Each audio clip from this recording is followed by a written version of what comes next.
ഒരു വർഷം പിന്നിടുന്ന രണ്ടാം നരേന്ദ്രമോദി സർക്കാരിൻ്റെ ഭരണ നടപടികളെയും നയപരിപാടികളെയും വിലയിരുത്തുന്ന ദൂരദർശൻ്റെ വികസന സംവാദ പരമ്പരയിലേക്ക് സ്വാഗതം. ഇന്ന് നമ്മുടെ അതിഥി Shri S Adikesavan, state bank of ഇന്ത്യയുടെ ചീഫ് ജനറൽ മാനേജറാണ് അദ്ദേഹം. ഒപ്പം സാമൂഹിക സാമ്പത്തിക വിഷയങ്ങളിൽ വ്യക്തവും ശക്തവുമായ കാഴ്ചപ്പാടുകളുള്ള വ്യക്തിത്വത്തിൻ്റെ ഉടമയും. സ്വാഗതം ശ്രീ ആദികേശവൻ. നമസ്തേ. എന്ത് തോന്നുന്നു 5 1 6 വർഷങ്ങൾ പൂർത്തിയാക്കുന്ന നരേന്ദ്രമോദി ഭരണത്തെക്കുറിച്ച്, നരേന്ദ്ര പർവത്തെക്കുറിച്ച്? അതായത് ഏറ്റവും വലിയ പ്രതിസന്ധി അഭിമുഖീകരിക്കുന്ന ഈ സമയത്ത് പോലും ഒരു പ്രത്യേക ഉണർവുള്ള ഒരു രാജ്യത്തെയാണ് നാം കാണുന്നത് എന്നാണ് എൻ്റെ ഒരു കാഴ്ചപ്പാട്.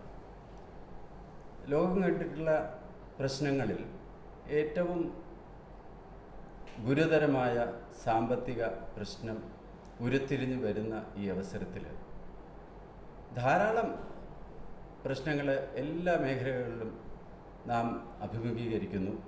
പരക്കെ എല്ലാവർക്കും അറിയാം, സംഗതിയെല്ലാം ആകെപ്പാടെ തിരിഞ്ഞും മറിഞ്ഞും കൊഴിഞ്ഞുമൊക്കെ കിടക്കുകയാണെന്നുണ്ടെങ്കിലും ഇതിൻ്റെ ഒരു അടിത്തറ അല്ലെങ്കിൽ പൊതുവേ ഉള്ള ഈ രാജ്യത്തിൻ്റെ സമീപനം അങ്ങേയറ്റം ഫ്യൂച്ചറിനെ കുറിച്ചുള്ള, ഭാവിയെക്കുറിച്ചുള്ള അടിയുറച്ച ഒരു പോസിറ്റീവ് ആറ്റിറ്റ്യൂഡ് അല്ലെങ്കിൽ ഒരു നല്ല ഒരു കാഴ്ചപ്പാട് ഇതിൻ്റെ അടിത്തറയായിട്ടുണ്ട് എന്നാണ് എനിക്ക് തോന്നുന്നത്. അത് ഈ ഒരു വർഷത്തെ അല്ലെങ്കിൽ കഴിഞ്ഞ ഈ ഗവൺമെൻറ് വന്നതിന് ശേഷമുള്ള പ്രവർത്തനത്തിൻ്റെ മാത്രം ഫലമല്ല. 2014 ശ്രീ നരേന്ദ്രമോദി അധികാരത്തിൽ വരുമ്പോൾ വളരെയധികം പ്രതീക്ഷ, അതായത് രാജ്യത്തിലാകമാനം ഒരു മാറ്റത്തിൻ്റെ അനിവാര്യത, മാറ്റം വേണം, സാമ്പത്തികമായിട്ടും സാമൂഹ്യപരമായിട്ടും രാഷ്ട്രീയമായിട്ടും ഒരു മടുപ്പ് തോന്നിയിട്ട് ഒരു മാറ്റത്തിൻ്റെ മുന്നോടിയായിട്ടാണ് മോദിജി വന്നതെന്നാണ് എൻ്റെ വിശ്വാസം. ആ മാറ്റം വീണ്ടും കുറേ കാലം കൂടി നമുക്ക് ആവശ്യമാണ്, അതേ നേതൃത്വം രാജ്യത്തിന് ആവശ്യമാണെന്നുള്ളത് 2019 ജനങ്ങൾ അടിവരയിട്ട് പറയുകയുണ്ടായി. അത് ഇങ്ങനെ മുന്നിൽ നിന്ന് ഇത്രയും ശക്തമായി നയിക്കുന്ന ഒരു നേതാവ്. ഞാൻ കോളേജ് പോകുന്ന സമയം 1977, എമർജൻസി കഴിഞ്ഞിട്ടുള്ള ആ സമയം തൊട്ട് വളരെ ആക്റ്റീവായിട്ട് രാഷ്ട്രീയവും സാമ്പത്തികമായിട്ടുള്ള കാര്യങ്ങളെ വളരെ ഇൻട്രസ്റ്റോടു കൂടി വീക്ഷിക്കുന്ന ഒരു വ്യക്തി എന്നുള്ള നിലയ്ക്ക് വസ്തുനിഷ്ഠമായി നോക്കിക്കഴിഞ്ഞാൽ പ്രതീക്ഷയും ഫോർവേഡ് ലുക്കിങ്ങുമായിട്ടുള്ള ഒരു ലീഡർഷിപ്പിൻ്റെ ഫലമായിട്ട് പ്രതീക്ഷയർപ്പിച്ച് ജനങ്ങൾക്ക് ഭാവിയിലേക്ക് നോക്കാനുള്ള ശക്തിയും കെൽപ്പും നൽകാനായിട്ട് ഈ 6 വർഷം കൊണ്ട് സാധിച്ചു എന്നുള്ളതിൽ ഒരു സംശയം എനിക്കില്ല. പൂർണ്ണമായിട്ടും എടുത്ത നടപടികളെക്കുറിച്ച് സപ്പോർട്ടാണോ അല്ലെങ്കിൽ നമ്മൾ അതിനെ സപ്പോർട്ട് ചെയ്യുന്നു എന്നുള്ള കാര്യങ്ങളിലൊക്കെ പിന്നെ നമുക്ക് സംസാരിക്കാം. പക്ഷേ മൊത്തത്തിൽ വളരെയധികം പോസിറ്റീവ് എനർജി രാജ്യത്തിന് കൊടുക്കുവാനും ആൾക്കാരെ മുഴുവൻ ഒന്ന് ഉണർത്തുവാനും നമുക്കിതൊക്കെ തരണം ചെയ്യാൻ സാധിക്കും എന്നുള്ള വിശ്വാസം ആൾക്കാരിൽ വളർത്തുവാനും കെൽപ്പുള്ള നിരന്തരം പരിശ്രമിച്ചുകൊണ്ടിരിക്കുന്നു.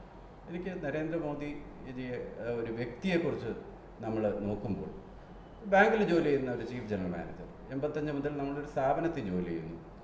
എങ്ങനെ ഒരു വ്യക്തിക്ക് വിശ്രമമില്ലാതെ നിതാന്തം നിരന്തരമായി ഒരു ദിവസത്തെ ബ്രേക്ക് പോലും എടുക്കാതെ പ്രധാനമന്ത്രിയായി സത്യപ്രതിജ്ഞ ചെയ്ത ദിവസം ഞാൻ പ്രഥമ സേവകനായിരിക്കും എന്ന് പറഞ്ഞുകൊണ്ട് അനൗൺസ് ചെയ്തുകൊണ്ട് അധികാരത്തിലെത്തിയ വ്യക്തി, ആ ഒരു സ്പിരിറ്റിൽ തന്നെ പൂർണ്ണമായിട്ടും വർക്ക് ചെയ്യുന്ന ഒരാൾ അവിടെ ഒരു ദേഹം, മാന്യദേഹം അവിടെ ഉണ്ടെങ്കിൽ എന്നെപ്പോലെ ഏത് സ്ഥാപനത്തിൽ ജോലി ചെയ്യുന്ന ആൾക്കാരും ആയിക്കോട്ടെ, സാധാരണ ജനങ്ങൾക്ക് അത്യധികം ഒരു പോസിറ്റിവിറ്റി, എനർജി നൽകുന്ന ഒരു നേതൃത്വം രാജ്യത്തിനുണ്ട് എന്നുള്ളത് തന്നെയാണ് തിരിഞ്ഞു നോക്കുമ്പോൾ ആദ്യത്തെ എൻ്റെ ചിന്ത.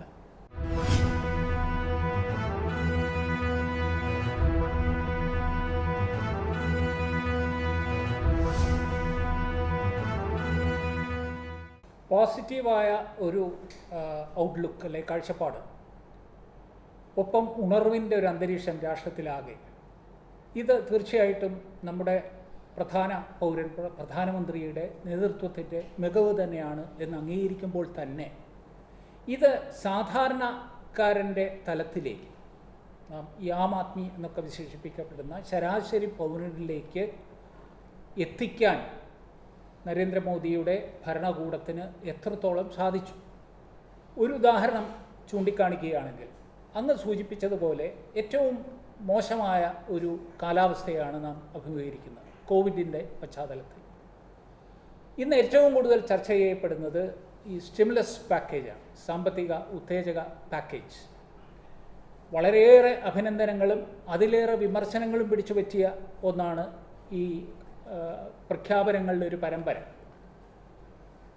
ശരാശരി ഭാരതീയനെ സാമ്പത്തികമായി ഉത്തേജിപ്പിക്കാൻ ഒരു ബാങ്കിൻ്റെ മേധാവി എന്നതിലുപരി ഞാൻ ആമുഖമായി സൂചിപ്പിച്ച വ്യക്തവും വ്യതിരിക്തവുമായ കാഴ്ചപ്പാടുള്ള ഒരു സാമ്പത്തിക ശാസ്ത്ര വിദ്യാർത്ഥി എന്നുള്ള നിലയ്ക്ക് അങ്ങോട്ട് ചോദിക്കുകയാണ്, എത്രത്തോളം വിജയിച്ചിട്ടുണ്ട് നരേന്ദ്രമോദി ഭരണകൂടം? വളരെ പ്രസക്തമായിട്ടുള്ള ചോദ്യം. എനിക്ക് താല്പര്യമുള്ള ഒരു ഏരിയയും കൂടിയിട്ടാണ്. കാരണം ഈ സാമ്പത്തിക പാക്കേജ്, ആത്മനിർഭർ പാക്കേജിൻ്റെ ഒരു അനൗൺസ്മെൻറ്റ് പ്രധാനമന്ത്രി ആദ്യമായിട്ട് രാഷ്ട്രത്തെ അഭിസംബോധന ചെയ്തുകൊണ്ട് നടത്തുന്നു. അതിൻ്റെ തുടർച്ചയായിട്ട് ധനമന്ത്രി നിർമ്മല സീതാരാമൻ 5 ദിവസമായിട്ട് വിവിധ മേഖലയെ ടച്ച് ചെയ്തുകൊണ്ടുള്ള അനൗൺസ്മെൻറ്റ്സ് കുറേ അധികം നടത്തുകയുണ്ടായി. ഇതിൻ്റെ ഇക്കണോമിക് ടേംസിൽ നമ്മൾ സാധാരണ പറയുന്ന ഈ ഹെവി ലിഫ്റ്റിംഗ് അല്ലെങ്കിൽ ഇതിൻ്റെ ഉത്തരവാദിത്വം ഒരു പരിധിയിലേറെ തന്നെ, അല്ലെങ്കിൽ ഒരു majority of this heavy lifting ഇത് ബാങ്കുകളുടെ പുറത്താണ് ഈ പാക്കേജിൻ്റെ ഒരു റെസ്പോൺസിബിലിറ്റി, ഉത്തരവാദിത്വം വരുന്നത്.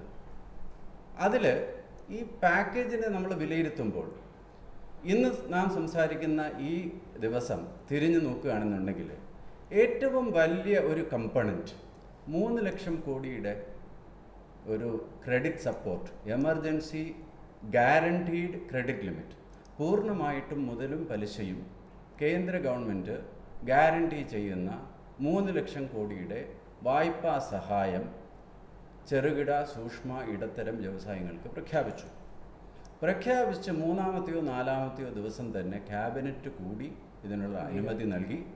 മാത്രമല്ല അത് 24 മണിക്കൂറിനകം, ക്യാബിനറ്റിൻ്റെ തീരുമാനം വന്ന് 24 മണിക്കൂറിനകം അത് സ്കീമാക്കി പ്രഖ്യാപിക്കാനുള്ള തിടുക്കവും അത് സ്കീമാക്കി പ്രഖ്യാപിക്കുകയും ചെയ്തു സിഡ്ബി, അതിൻ്റെ അഡ്മിനിസ്ട്രേറ്റർ. ബാങ്കുകൾക്ക് സർക്കുലർ പോയി കഴിഞ്ഞു. ബാങ്കുകളാവട്ടെ വ്യക്തമായിട്ടും എനിക്ക് SBIയിൽ നടക്കുന്ന കാര്യങ്ങൾ പറയാൻ പറ്റും. പ്രീ അപ്രൂവ്ഡ് ലോൺ എന്നുള്ള നിലയ്ക്ക് ആരെല്ലാം ഇതിന് അർഹരാണോ അവർക്കെല്ലാം പ്രീ അപ്രൂവ്ഡായിട്ട്, അതായത് ബാങ്കിനെ സമീപിക്കാതെ തന്നെ ഈ 20% മൊത്തം വായ്പയുടെ 29/2 ഫെബ്രുവരി 29-ാം തീയതി എത്ര വായ്പ ബാങ്കിൽ നിന്ന് എടുത്തിരുന്നോ അത്രയും വായ്പയുടെ 20% പുതിയ വായ്പയായിട്ട് കൊടുക്കുന്ന പദ്ധതിയാണിത്. അത്രയും വായ്പ കൊടുക്കാനുള്ള സംവിധാനം SBIയും മറ്റുള്ള ബാങ്കുകളും ഒക്കെ എടുത്തു കഴിഞ്ഞു. അപ്പോൾ മൊത്തത്തിൽ സർക്കാർ, ഇത് നടത്തിക്കുന്ന സിഡ്ബി, ഇത് നടപ്പിലാക്കേണ്ട ബാങ്കുകൾ എല്ലാം ഒരുമിച്ച് പ്രവർത്തിക്കുന്ന വളരെ ആശാവഹമായ ഒരു സ്പീഡ് ഇതിനു വേണ്ടി ഞാൻ കാണുന്നു. ഇതേ സ്പീഡോട് കൂടി, കാരണം നമുക്കറിയാവുന്നതുപോലെ ഏറ്റവും നല്ല പദ്ധതിയായിരിക്കാം, പക്ഷേ നടപ്പിലാക്കലിൻ്റെ പോരായ്മ കൊണ്ട് ജനങ്ങളിലേക്ക് അതെത്താതെ പോകുന്നത് കൊണ്ടും അല്ലെങ്കിൽ അതിൻ്റെ പ്രയോജനം സാധാരണക്കാർക്ക് കിട്ടാതെ പോകുന്നതുമായ എത്രയോ പരിപാടികളെക്കുറിച്ച് നമ്മൾ കണ്ടിട്ടുണ്ട്.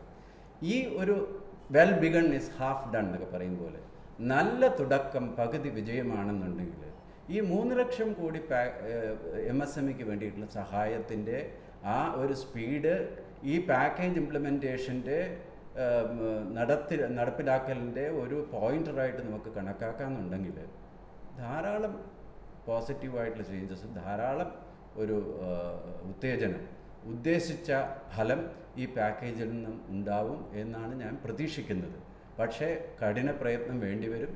ബാങ്കുകാരും ഗവൺമെൻറ്റും ഈ വായ്പ എടുക്കുന്ന ആൾക്കാരും തീർച്ചയായിട്ടും മനസ്സിലാക്കണം, എടുക്കുന്ന വായ്പ സർക്കാരിൻ്റെ ഗ്രാൻഡല്ല, നിക്ഷേപകരുടെ പൈസയാണ് ബാങ്കുകൾ തരുന്നത്. തിരിച്ചടക്കേണ്ട ബാധ്യതയുണ്ട്. നേരാമണ്ണം ഇത് യൂട്ടിലൈസ് ചെയ്യണം ഈ വായ്പ. ആ തിരിച്ചടവിൽ വീഴ്ച വരുത്താതെ വീണ്ടും ബാങ്കിന് വായ്പ കൊടുക്കാനുള്ള ഒരു ലിക്വിഡിറ്റി ഉണ്ടാക്കുന്ന രീതിയിലുള്ള പ്രവർത്തനം കാര്യക്ഷമമായി യൂണിറ്റുകൾ പ്രവർത്തിപ്പിക്കാനുള്ള ബാധ്യതയും അല്ലെങ്കിൽ ഉത്തരവാദിത്വവും ഈ വായ്പ എടുക്കുന്ന ആൾക്കാർക്കും ഒക്കെ ഉണ്ടാവുന്നുണ്ടെങ്കിൽ പാക്കേജിൽ ആദ്യം പരാമർശിച്ചിട്ടുള്ള MSME സെക്ടർ, രണ്ടാമത് കർഷകർ, മൂന്നാമത്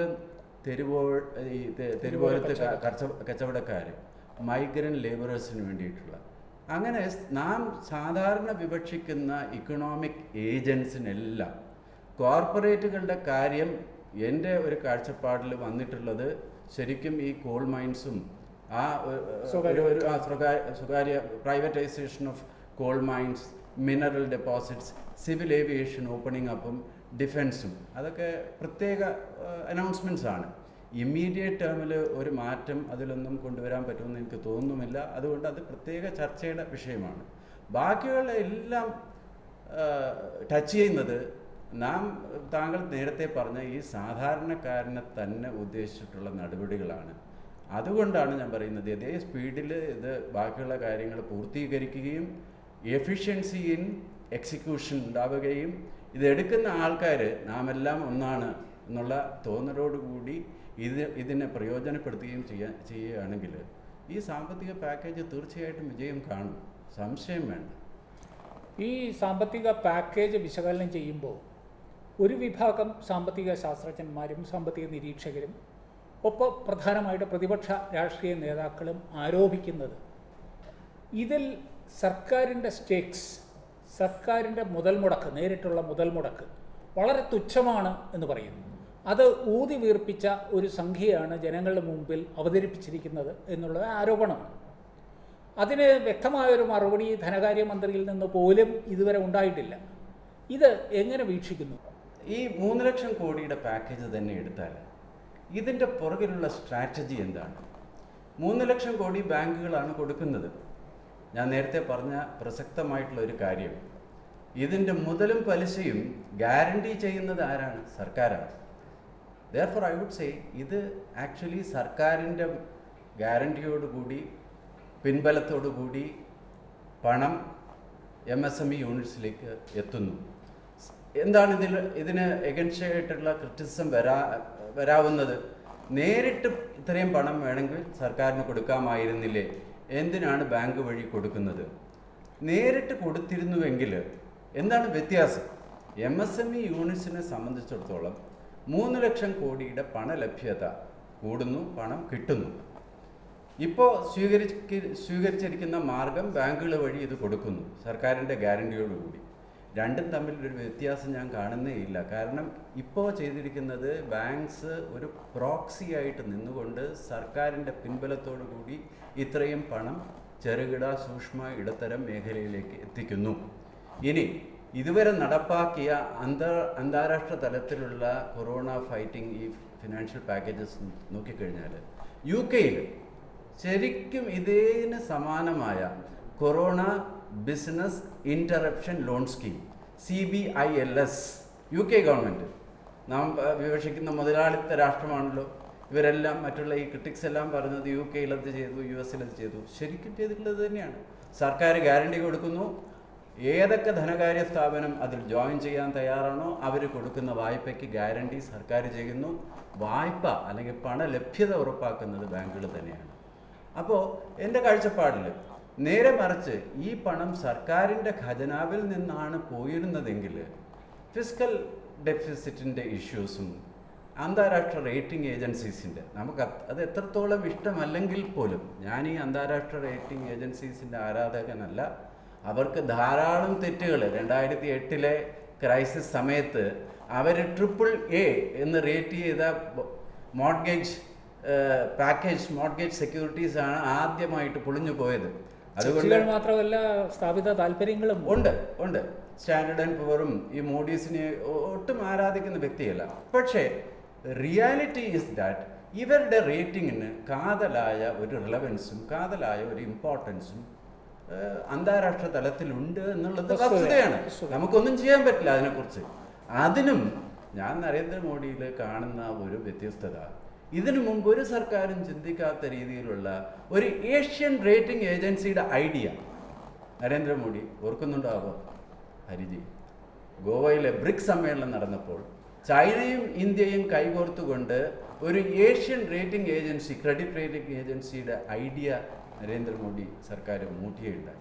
അപ്പോൾ അങ്ങനെയൊക്കെ ചിന്തിക്കുന്ന, അതായത് ഇന്ത്യ മാത്രമല്ല, ഒരു ഏഷ്യയുടെ ഉത്തേജനവും ഒത്തുനിൽക്കാനുള്ള ഒരു ആഗ്രഹമൊക്കെ ഈ സർക്കാരിൻ്റെ പ്രവർത്തനത്തിൻ്റെ പുറകിലുണ്ട്. ഫലവത്താവുന്നു ഇല്ലയോ എന്നുള്ളത് ധാരാളം ജീവി പൊളിറ്റിക്കൽ, ഇതിനേക്കാളേറെ ഇതിനെയൊക്കെ കുറിച്ച് അറിയാവുന്ന താങ്കൾക്ക് ഇതിൻ്റെ ഈ എന്താണ് ഇഷ്യൂസ് എന്തൊക്കെയാണ്. ഇന്ത്യയും ചൈനയും കൈ കോർക്കണം എന്ന് വിചാരിച്ചാൽ ഒരു കൈ മാത്രം നീട്ടിയാൽ രണ്ട് കൈ കോർക്കാൻ പറ്റില്ലല്ലോ. പ്രശ്നങ്ങളൊക്കെ ഉണ്ടല്ലോ, അതെൻ്റെ മേഖലയല്ല. സാമ്പത്തിക ശാസ്ത്രപരമായ പദപ്രയോഗങ്ങൾ മാറ്റിവെച്ചിട്ട് നമ്മളൊരു സാധാരണക്കാരൻ്റെ ഭാഷയിൽ സംസാരിക്കുമ്പോൾ, ശരാശരി ഭാരതീയൻ്റെ ഭാഷയിൽ സംസാരിക്കുമ്പോൾ, ആത്യന്തികമായ ഈ പരിഷ്കാരങ്ങളുടെ ലക്ഷ്യം പാവപ്പെട്ടവൻ്റെ പോക്കറ്റിൽ പണം ഉറപ്പുവരുത്തുക എന്നുള്ളതാണ്, ധനലഭ്യത. അക്കാര്യത്തിൽ എത്രത്തോളം ഈ ആത്മനിർഭർ പാക്കേജ് വിജയിക്കുന്നു?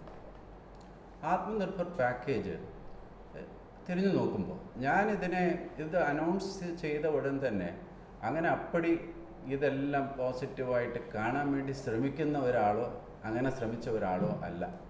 ഇതിൽ പഴുതുകളും ഇതിൻ്റെ മറ്റു വശങ്ങളെക്കുറിച്ചൊക്കെ കുറേ അധികം ആലോചിച്ചു.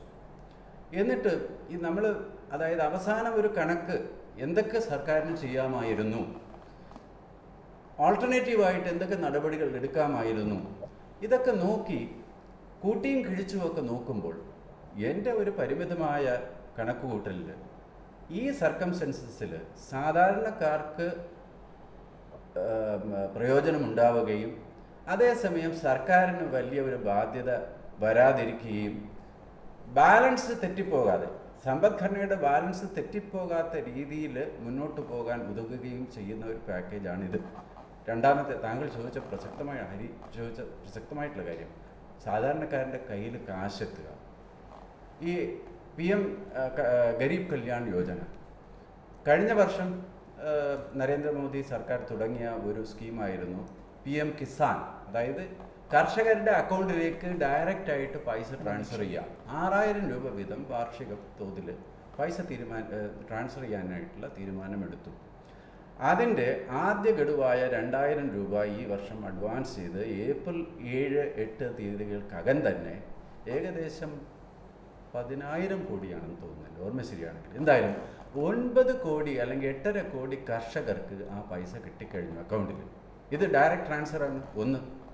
2, 20 കോടി ജൻധൻ യോജന അക്കൗണ്ട് ഹോൾഡേഴ്സ് ആയിട്ടുള്ള സ്ത്രീകളുടെ അക്കൗണ്ടിലേക്ക് മാസം 500 രൂപ ട്രാൻസ്ഫർ ചെയ്യാനുള്ള തീരുമാനമെടുത്തു. ഏപ്രിലെയും മെയ്യിലെയും ഗഡുക്കൾ ട്രാൻസ്ഫർ ചെയ്ത് കഴിഞ്ഞു. ഇനിയിപ്പം ജൂണിൻ്റെ ഗഡു ട്രാൻസ്ഫർ ചെയ്യാനുള്ള നടപടി ആണ് എനിക്ക് തോന്നുന്നത്. ഇതെല്ലാം എങ്ങനെ സാധ്യമായി എന്നുള്ളതാണ് ഇതിൻ്റെ പ്രധാനപ്പെട്ട കാര്യം. 2014 അധികാരത്തിൽ വരുമ്പോൾ ഇദ്ദേഹം എടുത്ത ആദ്യത്തെ ഒരു തീരുമാനം ഈ ജൻധൻ യോജന അക്കൗണ്ട്സ് പരക്കെ ഫിനാൻഷ്യൽ ഇൻക്ലൂഷൻ്റെ ഭാഗമായിട്ട് അക്കൗണ്ട് ഇല്ലാത്ത എല്ലാ ആൾക്കാർക്കും ബാങ്ക് അക്കൗണ്ട് തുടങ്ങുവാനായിട്ടുള്ള ഒരു തീരുമാനം എടുക്കുകയും 36 കോടി അക്കൗണ്ടുകൾ PM ജൻധൻ യോജന സ്കീമിൽ അക്കൗണ്ട് തുറന്നു. എന്ത് പ്രയോജനമാണ് നമുക്കിപ്പോൾ ഉണ്ടായത്? ഒരാളുടെയും ഇടപെടലില്ലാതെ ഡയറക്റ്റായിട്ട് 20 കോടി സ്ത്രീകളുടെ അക്കൗണ്ടിലേക്ക് 500 രൂപ മാറ്റി. ഇനി 500 രൂപയ്ക്ക് പകരം 1000 രൂപ ആകാമായിരുന്നില്ലേ? 1500 ആയാൽ കൂടുതൽ ഗുണകരമല്ലേ? 2000 ആയാൽ ഇച്ചിരി കൂടി നല്ലതല്ലേ? ഇതൊക്കെ ചോദ്യങ്ങളാണ്, പ്രസക്തമായ ചോദ്യങ്ങളാണ്. പക്ഷേ ഇതിനുള്ള സംവിധാനം ഉണ്ടാക്കിയത് 2014 Jan Dhan Yojana account opening scheme. അതിൽ കൂടി അക്കൗണ്ട് തുറന്നു. ആ അക്കൗണ്ട് തുറന്നത് കാരണം 1-2 ദിവസം കൊണ്ട് തന്നെ അക്കൗണ്ടിലേക്ക് കംപ്ലീറ്റ് കാശ് ഒഴുകിയെത്തി ആൾക്കാർക്ക് വിഡ്രോ ചെയ്യാൻ പറ്റി. ഇത് ഡയറക്റ്റ് ട്രാൻസ്ഫറാണ്. മൂന്നാമത് വന്നിട്ടുള്ളത് 40,000 കോടി രൂപ മൻരേഗയ്ക്ക് വേണ്ടി, തൊഴിലുറപ്പ് പദ്ധതിക്ക് വേണ്ടി നീക്കിയിരിപ്പ് നടത്തി. കഴിഞ്ഞ ബഡ്ജറ്റിൽ 2020-21 ബഡ്ജറ്റ് ഫെബ്രുവരി 1-ാം തീയതി അനൗൺസ് ചെയ്തപ്പോൾ മൻരേഗയ്ക്ക് വേണ്ടിയിട്ടുള്ള നീക്കിയിരിപ്പ് 61,500 ആണെന്നാണ് എൻ്റെ ഓർമ്മ. 61,500 കോടി. അതിന് അധികം ഒരു നീക്കിയിരിപ്പ്, അതിൽ നിന്നും അത് കൂടാതെയുള്ള 40,000 കോടി രൂപയുടെ നീക്കിയിരിപ്പ് ഇപ്പോൾ അനൗൺസ് ചെയ്തു. ഇതും ഡയറക്റ്റായിട്ട് ആൾക്കാരുടെ കയ്യിൽ കാശായിട്ട് എത്തുന്നതാണ്. അപ്പോൾ ഡയറക്റ്റായിട്ട് എത്തുന്ന കുറേ അധികം അനൗൺസ്മെൻറ്റ്സ്. വായ്പ വഴി കേന്ദ്ര ഗവൺമെൻറ് ഗ്യാരണ്ടിയോടുകൂടി വായ്പ മൂലം എത്തിക്കുന്ന കുറേ പദ്ധതികൾ. കർഷകരുടെ കാര്യം എടുത്താൽ 2019 ഫെബ്രുവരിയിൽ തന്നെ ഈ സ്വാതന്ത്ര്യ അനന്തരം കാർഷിക വായ്പയ്ക്ക് മാത്രമാണ് പലിശയുടെ സബ്സിഡി കിട്ടിയിരുന്നത്. അതായത് നേരിട്ടുള്ള നെൽകൃഷി, ഗോതമ്പ് കൃഷി, അങ്ങനെ കൃഷി ചെയ്യുന്ന കർഷകൻ്റെ വായ്പയ്ക്ക് 3 ലക്ഷം രൂപ വരെ 4% പലിശയ്ക്ക് വായ്പ കിട്ടിയിരുന്നു. 2019 ഫെബ്രുവരിയിൽ നരേന്ദ്രമോദി സർക്കാരിൻ്റെ തീരുമാനമായിരുന്നു, നടപ്പിലാക്കലിൽ കുറച്ചുകൂടി വേഗം വേണമായിരുന്നു, ഞാൻ സമ്മതിക്കുന്നു. ക്ഷീര കർഷകർ, കോഴി വളർത്തൽ, ചെറുകിട ഈ ബാക്ക്യാർഡ് പൗൾട്രി ഇങ്ങനെ ചെയ്യുന്ന ആൾക്കാർ, ഉൾനാടൻ മത്സ്യബന്ധനം അല്ലെങ്കിൽ തീരദേശ മത്സ്യബന്ധനം നടത്തുന്ന തൊഴിലാളികൾക്ക്, വലിയ ഈ ട്രോളേഴ്സൊക്കെ ഓപ്പറേറ്റ് ചെയ്യുന്നവർക്കല്ല, ഇവർക്കെല്ലാം 2 ലക്ഷം രൂപ വരെ ഈ 4% പലിശയ്ക്കുള്ള കാർഷിക വായ്പ ലഭ്യമാക്കാനുള്ള തീരുമാനമെടുത്തു. അതിൻ്റെ ഒരു സാച്ചുറേഷൻ ഡ്രൈവ് ഇപ്പോൾ നടന്നുകൊണ്ടിരിക്കുകയാണ്. ഞാൻ കേരളത്തിലെ അടക്കം, മലയാളത്തിലാണ് ഈ സംഭാഷണം, കേരളത്തിൽ 9 ലക്ഷം ക്ഷീര കർഷകരുണ്ട്. മിൽമയുടെ 3 യൂണിയൻ, എറണാകുളം, തിരുവനന്തപുരം, കോഴിക്കോട്, മലബാർ യൂണിയൻ, 3 യൂണിയനും അടക്കം 9 ലക്ഷം ക്ഷീര കർഷകരുണ്ട്. ഇതിൽ 5 ലക്ഷം അല്ലെങ്കിൽ 4.5 ലക്ഷം പേരാണ് ഇതിൽ താല്പര്യമുള്ളവർ എന്ന് വിചാരിക്കുകയാണെങ്കിൽ പോലും ഈ 4.5 ലക്ഷം പേർക്ക് നേരത്തെ കിട്ടാതിരുന്ന വായ്പ 2 ലക്ഷം രൂപ വരെ പരമാവധി 4% പലിശ, 100 രൂപയ്ക്ക് വാർഷിക പലിശ 4 രൂപ, നിക്ഷേപമായിട്ട് ബാങ്കിലിട്ടാൽ കിട്ടുന്നത് 5-6% എന്ന് കിട്ടും. വായ്പ 4% കൊടുക്കുന്നു. ഇതിൽ പരം ഒരു ഗവൺമെൻറ്റിന് നമുക്ക് എന്തൊക്കെ നമ്മൾ വിമർശന ബുദ്ധിയായി ചിന്തിക്കുകയാണെങ്കിൽ പോലും ഇതൊക്കെ നമ്മൾ അംഗീകരിക്കാതിരിക്കാൻ പറ്റില്ല.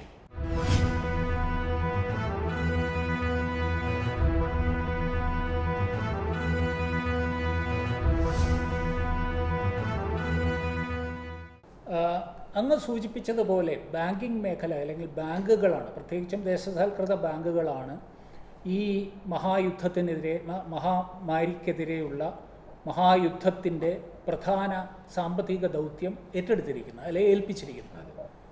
പക്ഷേ ഇത് നാം വിലയിരുത്തുമ്പോൾ, പ്രത്യേകിച്ചും സാധാരണക്കാരൻ്റെ കയ്യിൽ പണലഭ്യത വർദ്ധിപ്പിക്കാനുള്ള ശ്രമങ്ങളുടെയൊക്കെ ഭാഗമായിട്ട് ഒരു ബാങ്കറുടെ വീക്ഷണത്തിൽ, ഒരു ബാങ്ക് മേധാവിയുടെ വീക്ഷണത്തിൽ ബാങ്കുകളുടെ സാമൂഹ്യ ഉത്തരവാദിത്വം വർദ്ധിക്കുകയും അതിൻ്റെ വാണിജ്യാടിസ്ഥാനത്തിലുള്ള പ്രവർത്തനത്തിന് ഒരു പിന്നാക്കം പോക്ക് സംഭവിക്കുകയുമല്ലേ ചെയ്യുന്നത്.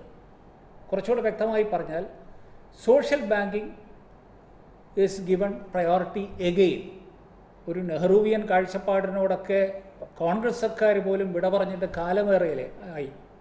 ഇപ്പോൾ വീണ്ടും നമ്മളൊരു സാമൂഹ്യ കാഴ്ചപ്പാടിലേക്ക്, സാമൂഹ്യ ബാങ്കിങ്ങിലേക്ക് ഊന്നൽ നൽകുന്ന ഒരു സാഹചര്യമല്ലേ. ഈ സാഹചര്യത്തിൽ ബാങ്കുകളുടെ കമേഴ്സ്യൽ ആക്ടിവിറ്റീസ് അല്ലെങ്കിൽ കമേഴ്സ്യലൈസ്ഡ് ബാങ്കിങ് എത്രത്തോളം പ്രായോഗികമാവും?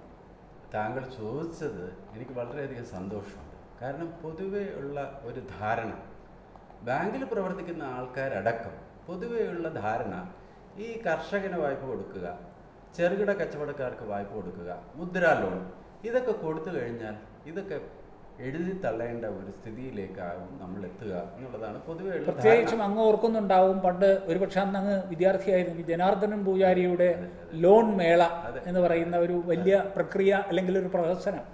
അതെ അതെ, താങ്കൾ പറഞ്ഞത്, അതായത് ഞാൻ ബാങ്കിൽ ജോയിൻ ചെയ്തപ്പം ജനാർദ്ദൻ പൂജാരി ഫിനാൻസ് മിനിസ്റ്ററായിട്ട് ഇരിക്കുകയും ആ സമയത്ത് ഞാൻ എൻ്റെ കരിയർ തുടങ്ങുമ്പോൾ ഇതേപോലത്തെ വായ്പാ മേളകൾ എൻ്റേതായ ബുദ്ധി ഉപയോഗിച്ച് കാര്യക്ഷമമായി നടത്താനായിട്ടുള്ള ശ്രമങ്ങളൊക്കെ നടത്തി. ഇത് സാധാരണ നാം പറയുന്നത് പോലെ നമുക്കുള്ള ഈ ധാരണകളെക്കാളേറെ തെറ്റിദ്ധാരണയാണ് നമുക്ക് പലപ്പോഴും ഉള്ളത്.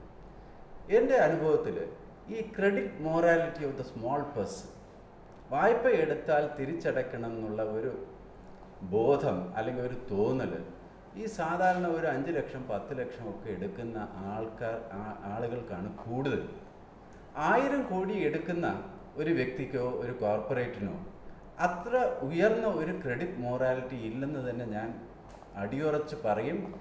ഫാക്ട്സിൻ്റെ അടിസ്ഥാനത്തിൽ, ഇതൊരു ഫീലിംഗ് മാത്രമല്ല, ഫാക്ച്വലായിട്ട് നോക്കുകയാണെങ്കിലും ഈ കർഷകന് 3 ലക്ഷം 4 ലക്ഷം, ഞാൻ നേരിട്ട് അറിവുള്ളതാണ്, ഇതടയ്ക്കാൻ പറ്റിയിട്ടില്ലാത്ത കാരണം കൊണ്ട് എത്രയോ ആൾക്കാർ അൺഫോർച്ചുനേറ്റ്ലി ആത്മഹത്യ ചെയ്യുന്നു നമ്മുടെ രാജ്യത്ത്. ആരും ആത്മഹത്യ ചെയ്യരുത് എന്നുള്ളതാണ് നമ്മുടെ ഒരു കാഴ്ചപ്പാട്. പക്ഷേ 500 കോടി എടുത്ത ഒരാളോ 1000 കോടി എടുത്ത ഒരാളോ 100 കോടി എടുത്ത ഒരാളോ ഇത്രയും സമ്മർദ്ദത്തിൽ വരുന്നില്ല. എന്താണ് സൂചിപ്പിക്കുന്നത്? അവരെ അവരുടെ വഴിക്ക് വിട്ടുകഴിഞ്ഞാൽ കർഷകനായാലും ശരി, ചെറുകിട കച്ചവടക്കാരനായാലും ശരി, സാധാരണ പൗരനാണെങ്കിലും ശരി, എടുത്ത വായ്പ തിരിച്ചടച്ചിരിക്കും. എവിടെയാണ് വീഴ്ച വരുന്നത്? ഈ രാഷ്ട്രീയക്കാർ ഇലക്ഷന് വേണ്ടി അല്ലെങ്കിൽ മറ്റേതെങ്കിലും കാര്യങ്ങൾക്ക് വേണ്ടി പോപ്പുലിസ്റ്റ് ആവാൻ വേണ്ടി പരസ്യമായിട്ടുള്ള പ്രസ്താവന ഇറക്കുന്നു. ഈ എടുത്ത വായ്പ മാപ്പാക്കും അല്ലെങ്കിൽ സർക്കാർ എഴുതി തള്ളിക്കൊള്ളും എന്നുള്ള പ്രഖ്യാപനങ്ങൾ നടത്തുകയും ചില സംസ്ഥാനങ്ങളിലെങ്കിലും അങ്ങനത്തെ പ്രഖ്യാപനങ്ങൾ പ്രാവർത്തികമാക്കുകയും ഒക്കെ ചെയ്യുമ്പോൾ ഒരു ഡിസ്റ്റർബിങ് ട്രെൻഡ് വരുന്നത്, പൊതുമേഖലാ ബാങ്കിലെ വായ്പ എടുത്തു കഴിഞ്ഞാൽ തിരിച്ചടയ്ക്കേണ്ട ആവശ്യമില്ല. ഇതേ ആൾ തന്നെ NBFC ബാങ്കിങ് ഇതര ധനകാര്യ സ്ഥാപനത്തിൽ നിന്ന് എടുക്കുന്ന വായ്പയാണെങ്കിൽ തിരിച്ചടയ്ക്കുകയും ചെയ്യും. അത് മാറേണ്ട സമയം ആയിരിക്കുന്നു. ഒരു പക്ഷേ കോവിഡിൻ്റെയൊക്കെ പശ്ചാത്തലത്തിൽ ഒരു സാർവത്രികമായ ആത്മനിർഭർ സ്വയം പര്യാപ്തതയുള്ള ഭാരതത്തെ കെട്ടിപ്പടുക്കുന്നതിൻ്റെ ഭാഗമായി രാഷ്ട്രീയക്കാരുടെ കാഴ്ചപ്പാടിലും ഈ ഒരു മാറ്റം, എടുക്കുന്ന വായ്പ സർക്കാരിൻ്റെ കാശല്ല, ഇതുകൊണ്ട് തിരിച്ചടവിൻ കൊണ്ട് നഷ്ടം, താങ്കൾ പറഞ്ഞ പോലെ കമേഴ്ഷ്യലി വയബിൾ അല്ലാതാവുമ്പോൾ ബാങ്കിന് നഷ്ടം വരും. ആ നഷ്ടം ആരാണ് നികത്തുന്നത്?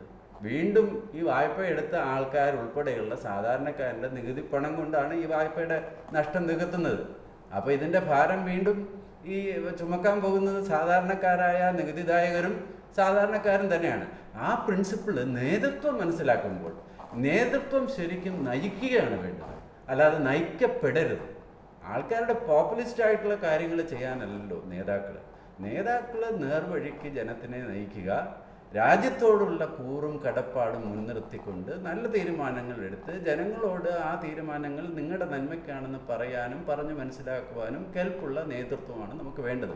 അതുണ്ടാവുന്നുള്ള പ്രതീക്ഷ തന്നെയാണ് നമ്മളെയൊക്കെ മുൻപോട്ട് നയിക്കുന്നത്.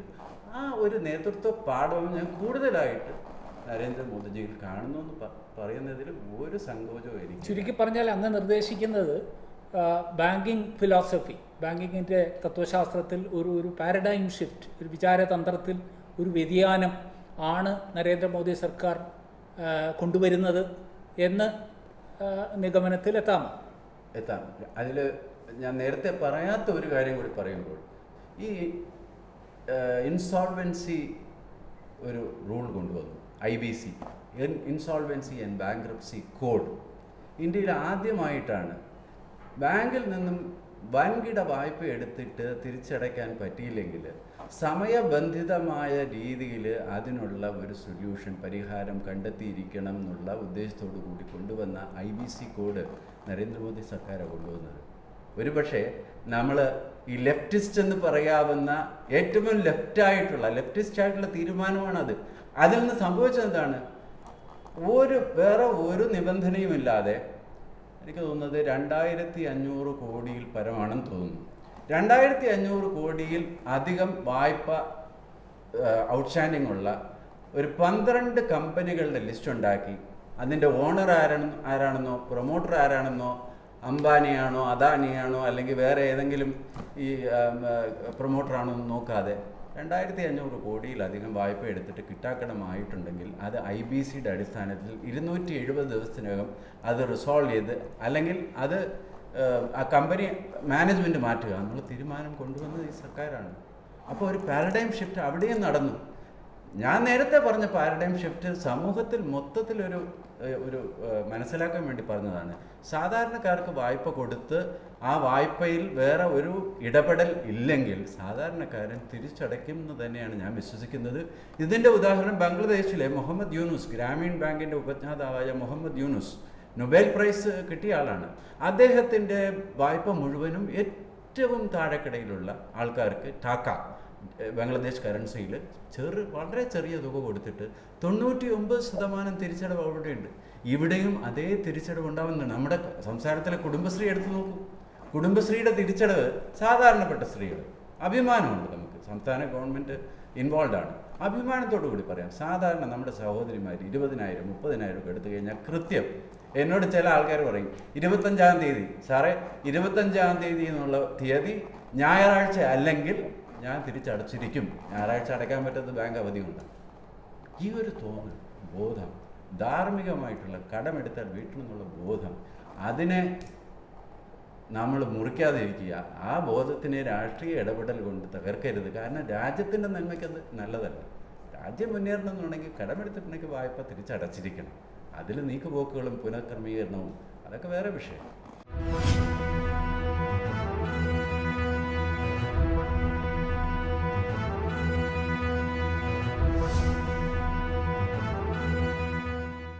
അങ്ങ് UK യിലെയും US ലെയും ഒക്കെ സാമ്പത്തിക പാക്കേജുകളെ കുറിച്ച് പരാമർശിച്ചു, ഇന്ത്യയുടേതുമായിട്ട് താരതമ്യപ്പെടുത്തി.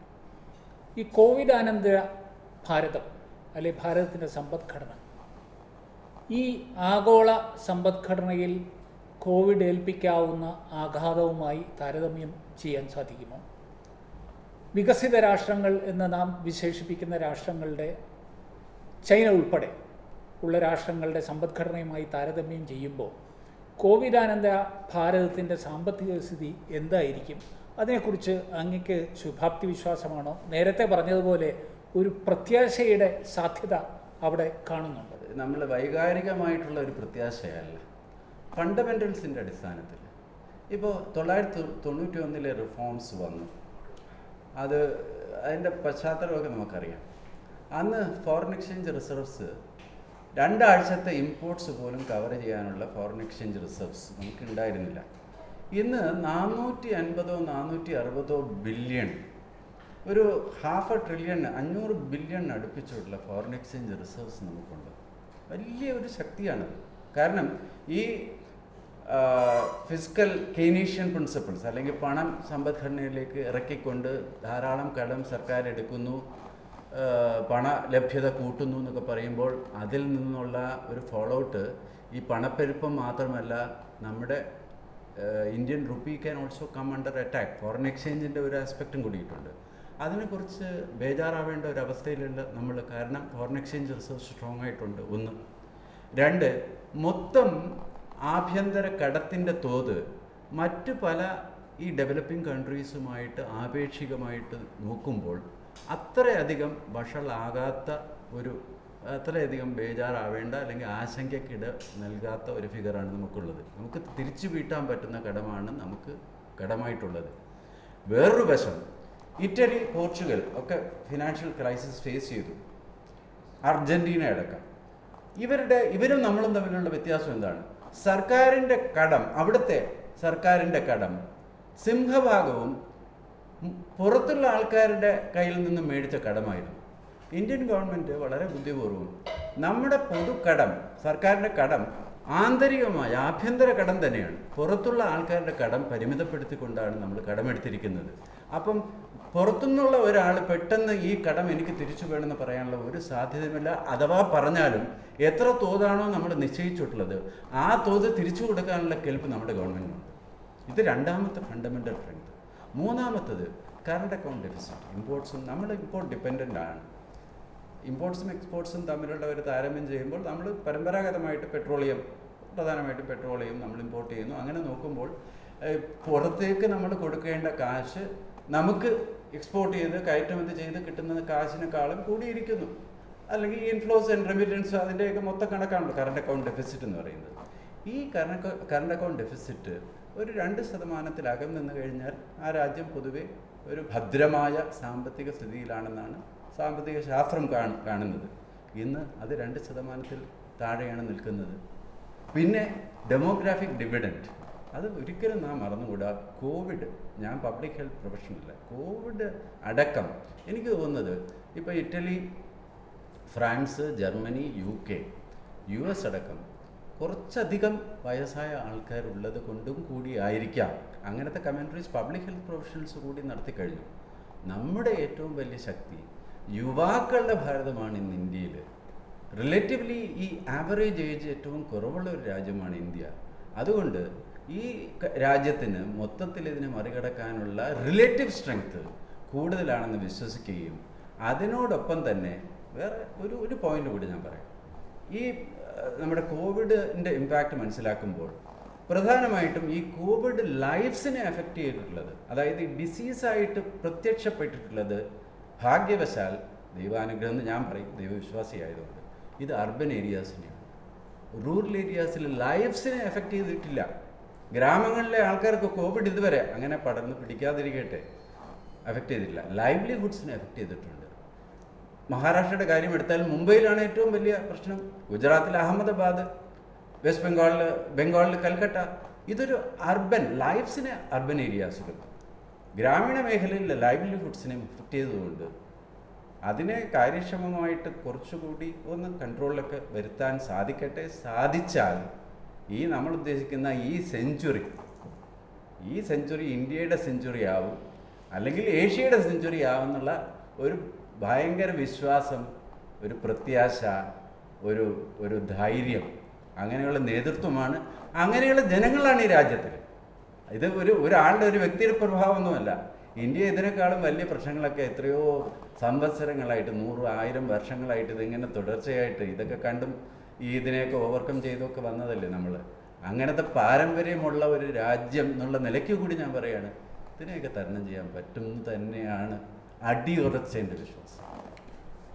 ഇന്ത്യയിലും ഇന്ത്യക്കാരിലുമുള്ള അങ്ങയുടെ ഈ അടിയുറച്ച വിശ്വാസം, ഭാവി ഭാരതത്തെക്കുറിച്ച്, പ്രത്യേകിച്ചും കോവിഡാനന്തര ഭാരതത്തെക്കുറിച്ചുള്ള അങ്ങയുടെ പ്രത്യാശ, വിശ്വാസം, ആത്മവിശ്വാസം, അത് അങ്ങയെയും ഇന്ത്യക്കാരെയും രക്ഷിക്കട്ടെ എന്ന പ്രാർത്ഥനയോടുകൂടി ഞാൻ എൻ്റെ അവസാനത്തെ ചോദ്യത്തിലേക്ക് കടക്കുകയാണ്. അങ്ങൊരു മാധ്യമ പ്രവർത്തന പശ്ചാത്തലമുള്ള ഒരു വ്യക്തി കൂടിയാണല്ലോ. അത് അങ്ങയുടെ കരിയർ ആരംഭിക്കുന്ന ഒരു ജേർണലിസ്റ്റായിട്ട്. Once a journalist you are always a journalist എന്ന് പറയും. അതുകൊണ്ട് ഇപ്പോഴും ഒരു മാധ്യമ പ്രവർത്തകൻ്റെ മനസ്സ് സൂക്ഷിക്കുന്ന വ്യക്തിയാണ് എന്ന് ഞാൻ വിശ്വസിക്കുന്നു. ഇവിടെ നാം ചർച്ച ചെയ്ത, നാം സംവദിച്ച സാമ്പത്തിക വിഷയങ്ങളെക്കുറിച്ച്, പ്രത്യേകിച്ചും ഈ മഹാമാരിയെ നേരിടാൻ സർക്കാർ ഇടപെടുന്ന ഈ ഘട്ടത്തിൽ ഒട്ടേറെ കാര്യങ്ങൾ സർക്കാർ ചെയ്യുന്ന ഒരു കാര്യത്തിൽ ഇതിനെക്കുറിച്ച് ജനങ്ങളെ ബോധവാന്മാരാക്കുന്നത്, ജനങ്ങളുടെ മുമ്പിൽ ഇത് നേരായ രീതിയിൽ അവതരിപ്പിക്കുന്നത് വളരെയേറെ ഉത്തരവാദിത്വമുള്ള നമ്മുടെ മാധ്യമങ്ങൾ എത്രത്തോളം വിജയിക്കുന്നു, എത്രത്തോളം പ്രവർത്തിക്കുന്നു? മറ്റ് സമയത്തിനേക്കാളേറെ നമ്മളൊക്കെ ഇപ്പം 60കളിൽ ജനിച്ച ഞാനും താങ്കൾ എനിക്ക് തോന്നുന്നു 50ൻ്റെ അവസാനമോ ഒക്കെ ആയിരിക്കാം. നമുക്ക് മനസ്സിലാക്കേണ്ട ഒരു കാര്യം, മാധ്യമ പ്രവർത്തകരടക്കം എല്ലാ മേഖലകളിലും പ്രവർത്തിക്കുന്ന ആൾക്കാർ, എനിക്ക് തോന്നുന്നത് മനസ്സിലാക്കേണ്ട ഒരു പ്രധാനപ്പെട്ട കാര്യം, ഈ ഘട്ടത്തിൽ എങ്കിലും, അല്ലെങ്കിൽ ഈ ഘട്ടത്തിൽ പ്രത്യേകിച്ചും, അല്ലെങ്കിൽ മുമ്പ് ഇല്ലാത്ത വിധം നമ്മുടെ ഒരു കടപ്പാട് രാജ്യത്തിനോടാണ് എന്നുള്ള തോന്നലോട് കൂടി കാര്യങ്ങൾ ചെയ്താൽ, ബാങ്കറാവട്ടെ, മീഡിയ പേഴ്സൺ ആവട്ടെ, മറ്റുള്ള തൊഴിൽ ചെയ്യുന്ന വ്യക്തിയാവട്ടെ, ഈ ഒരു അന്തർലീനമായിട്ട് നമ്മുടെ ഇന്ത്യ രാജ്യത്തിനെ ബാധിക്കാവുന്ന രീതിയിലുള്ള ഒരു പ്രശ്നമാണ് നാം നേരിടുന്നത്. അതുകൊണ്ട് നമ്മുടെ വാക്കും പ്രവൃത്തിയും നമ്മൾ കൊടുക്കുന്ന മെസ്സേജസും ആൾക്കാരെ വളർത്താനോ തളർത്താനോ ഒക്കെ സാധിക്കും എന്നുള്ള ഒരു കാര്യം അടിസ്ഥാന തത്വമായിട്ട് സ്വീകരിച്ചുകൊണ്ട് പ്രവർത്തിക്കുകയാണെന്നുണ്ടെങ്കിൽ മാധ്യമങ്ങളുടെ റോള് കുറച്ചുകൂടി ക്രിയാത്മകമാവും എന്ന് ഞാൻ പറയും. ക്രിയാത്മകം അല്ല എന്ന് ഞാൻ പറയുന്നില്ല, പക്ഷെ കുറച്ചുകൂടി ക്രിയാത്മകം തീർച്ചയായിട്ടും ആവാൻ പറ്റും. അത് തന്നെയാണ് മാധ്യമങ്ങളുടെ റോൾ എന്ന് പറയുന്നത്. നമ്മൾ താങ്കളെ പോലെ എനിക്ക് ഇതിൽ ഇൻട്രസ്റ്റ് ഉള്ളതുകൊണ്ട്, ഈ journalist have A vested interest in calamity എന്ന് പറയും. എന്തെങ്കിലും ഒരു ദൗർഭാഗ്യകരമായ ഒരു എന്താ പറയുക ഡെവലപ്മെന്റ് ഉണ്ടെങ്കിൽ അതിലൊരു വെസ്റ്റഡ് ഇൻട്രസ്റ്റ് ഉണ്ട്. അതെ. അപ്പം എനിക്ക് തോന്നുന്നു ഡ്വൈറ്റ് ഐസൻഹോവറോ ആരോ ആണ് അമേരിക്കൻ പ്രസിഡന്റ് സാധാരണ പറയുന്ന ഒരു സംഭവം ഉണ്ടല്ലോ, അതായത് നാളെ ഞാൻ പോട്ടോമാക് നദിയുടെ പുറത്തുകൂടി ഞാൻ നടക്കുകയാണെന്നുണ്ടെങ്കിൽ, അതായത് ഒരു പ്രത്യേക സിദ്ധി കൈവരിച്ചുകൊണ്ട് വാഷിങ്ടണിൽ കൂടി ഒഴുകുന്ന പോട്ടോമാക് നദിയുടെ പുറത്തുകൂടി അമേരിക്കൻ പ്രസിഡന്റ് നടക്കാനായിട്ടുള്ള സിദ്ധി കൈവരിച്ചാൽ നാളത്തെ heading the president cannot swim എന്നായിരിക്കും, അല്ലാതെ പ്രസിഡന്റ് നടന്നു എന്നുള്ളതല്ല വാർത്ത. ആ വീക്ഷണത്തിൻ്റെ വ്യത്യാസം മനസ്സിലാക്കി പ്രസിഡന്റ് നടന്നു എന്നുള്ളതാണെങ്കിൽ ആ രാജ്യത്തെ ഉത്തേജിപ്പിക്കാൻ വേണ്ടി പ്രസിഡന്റ് വെള്ളത്തിൻ്റെ മുകളിൽ കൂടി നടന്നു തന്നെ തലക്കെട്ട് കൊടുക്കുക, അല്ലെങ്കിൽ പ്രസിഡന്റിന് അയ്യോ സ്വിം ചെയ്യാൻ പറ്റുന്ന നീന്താൻ കഴിവില്ലാത്ത നേതാവാണ് നമുക്കുള്ളത് എന്നുള്ള രീതിയിൽ അവതരിപ്പിക്കാതിരിക്കുക. ഇതാണ് ആന്തരികമായി അല്ലെങ്കിൽ അടിസ്ഥാനപരമായി നാം മനസ്സിലാക്കേണ്ടത്. ഉപദേശമായിട്ട് പറയുകയല്ല, കാരണം നമ്മളെപ്പോലെ തന്നെ ബുദ്ധിയും വൈഭവവും ഒക്കെ ആൾക്കാരാണ് മീഡിയയിലുള്ളത്. ഇതൊരു തോന്നൽ. അങ്ങ് അടിവരയിട്ട് പറഞ്ഞതുപോലെ രാഷ്ട്രത്തോടുള്ള പ്രതിബദ്ധതയാണ് പരമപ്രധാനം. നേഷൻ ഫസ്റ്റ് എന്ന പ്രധാനമന്ത്രിയുടെ ഉജ്ജ്വലമായ മുദ്രാവാക്യം ഓർമ്മിപ്പിച്ചുകൊണ്ട് നമുക്ക് ഈ അഭിമുഖം അവസാനിപ്പിക്കാം. നന്ദി, നമസ്കാരം. വളരെ സന്തോഷം.